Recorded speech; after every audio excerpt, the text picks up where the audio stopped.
آمنوا كتب عليكم الصيام كما كتب على الذين من قبلكم لعلكم تتقون হে ঈমানদারগণ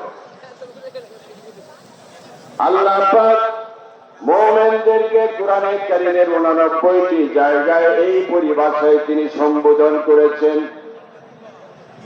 মক্কার মানুষকে, অবিশ্বাসী মানুষদেরকে,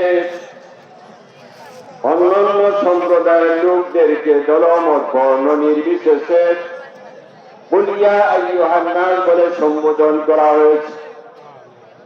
ঈদুল ফিতরের দিনে নবীজি মা বোনদেরকে ঈদগাহে হাজির করেছেন, ইয়া মা'শারান নিসা বলে তাদেরকে সম্বোধন করেছেন,